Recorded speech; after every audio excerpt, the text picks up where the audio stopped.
সংগঠন হিসেবে আওয়ামী লীগ নিষিদ্ধ করা সামরিক বাহিনীর বিরুদ্ধে স্লোগান, সাম্প্রতিক সময়ে সেনা কর্মকর্তাদের দৌড়ঝাঁপ, রাখাইনে মানবিক করিডোর নিয়ে সেনাবাহিনীর সঙ্গে দফায় দফায় সরকার পর্যায়ের বৈঠক, এসব ঘটনার মধ্যেই গুঞ্জন উঠেছিল শিগগিরই জারি হচ্ছে মার্শাল ল বা সামরিক শাসন। তবে ভোর হওয়ার আগে নিশ্চিত হওয়া যায় মার্শাল ল জারির খবর কেবলই গুজব।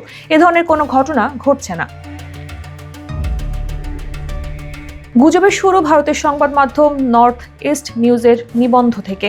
সেখানে শিরোনাম, বাংলাদেশ সেনাবাহিনীর principal staff officer lieutenant general Hasan এবং জাতীয় নিরাপত্তা উপদেষ্টা রহমানের মধ্যে মানবিক করিডোর নিয়ে ঘন ঘন বৈঠক, যেখানে দাবি করা হয়েছে সেনাপ্রধান ওয়াকারুজ্জামান যুক্তরাষ্ট্রে একটি অস্বাভাবিক এবং মাসব্যাপী সফরের প্রস্তুতি নিচ্ছেন। সেনাবাহিনীর আরও একজন উচ্চপদস্থ কর্মকর্তা লেফটেন্যান্ট জেনারেল কামরুল হাসান রাখাইনে মানবিক করিডোর এবং আরাকান আর্মির জন্য লজিস্টিক্স সহায়তার বিষয়ে সক্রিয় ভূমিকা রাখছেন।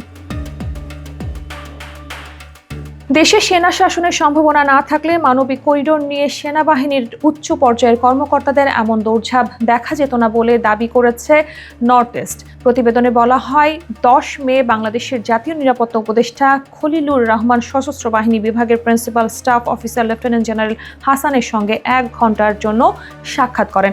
11 মে সকালেও তারা 30 মিনিটের বৈঠক করেছেন। পরপর 2টি বৈঠকের কারণ হিসেবে কক্সবাজারের নতুন রোহিঙ্গা ও বিতর্কিত মানবিক করিডোরকে উল্লেখ করেছে নর্থ ইস্ট। সেনাবাহিনী মানবিক করিডোর সরকারের অধীনে রাখতে নারাজ। আরাকান আর্মির সঙ্গেও তারা সার্বক্ষণিক যোগাযোগ রাখছে বলে দাবি সংবাদ মাধ্যমটির। সশস্ত্র বাহিনী বিভাগ এবং ডিজিএফআই মানবিক করিডোরকে একটি জাতীয় নিরাপত্তা ইস্যু হিসেবে বিবেচনা করে নিজেদের নিয়ন্ত্রণ প্রতিষ্ঠা করতে চায়। এদিকে সেনাপ্রধান জেনারেল ওয়াকারুজ্জামানের কর্মসূচিতে গুরুত্বপূর্ণ পরিবর্তন এসেছে বলে দাবি ভারতীয় ওই পত্রিকার। 11 মে যুক্তরাষ্ট্রের হাওয়াইয়ের হনুলুলুতে ল্যান্ড ফোর্সেস প্যাসিফিক স্পোজিয়াম এবং এক্সপোজিশনের জন্য রওনা হওয়ার কথা ছিল। তার ঢাকায় ফেরার কথা ছিল 23 মে। তবে পরিবর্তিত সূচিতে তিনি এবার যুক্তরাষ্ট্রে 1 মাস ব্যাপী সফরে যাবেন। এই সফরকেও প্রশ্নবিদ্ধ করেছে নর্থ ইস্ট। বলা হয়েছে, মানবিক করিডোর নিয়ে আমেরিকান কূটনীতিকদের সঙ্গে বৈঠকেই সেনাপ্রধানের যুক্তরাষ্ট্র সফরের মূল লক্ষ্য। তবে এই দাবির সত্যতা নিশ্চিত করা যায়নি। কেবল যুক্তরাষ্ট্রই নয়, গুঞ্জন উঠেছে পাকিস্তানের সঙ্গে বাড়তি ঘনিষ্ঠতা নিয়েও। সম্প্রতি আওয়ামী লীগ নিষিদ্ধের আন্দোলনে দেশ বিরোধী স্লোগান নিয়ে চরম বিতর্ক তৈরি হয়।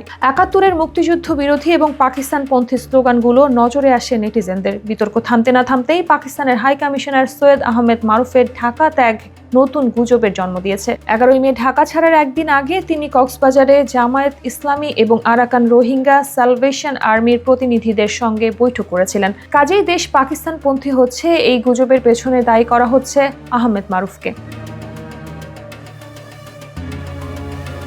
তবে সরকার সূত্রে জানা গেছে, প্রতিটি ঘটনাই আলাদা আলাদা প্রেক্ষাপটে ঘটেছে। এর পেছনে উদ্দেশ্যও ভিন্ন। তবে দেশ যুক্তরাষ্ট্র কিংবা পাকিস্তানপন্থী হওয়া অথবা দেশে সেনা শাসন জারি হওয়ার কোনো সম্ভাবনা নেই। এ ধরনের গুজবে কান দেয়া থেকে জনগণকে বিরত থাকার অনুরোধ করেন তারা।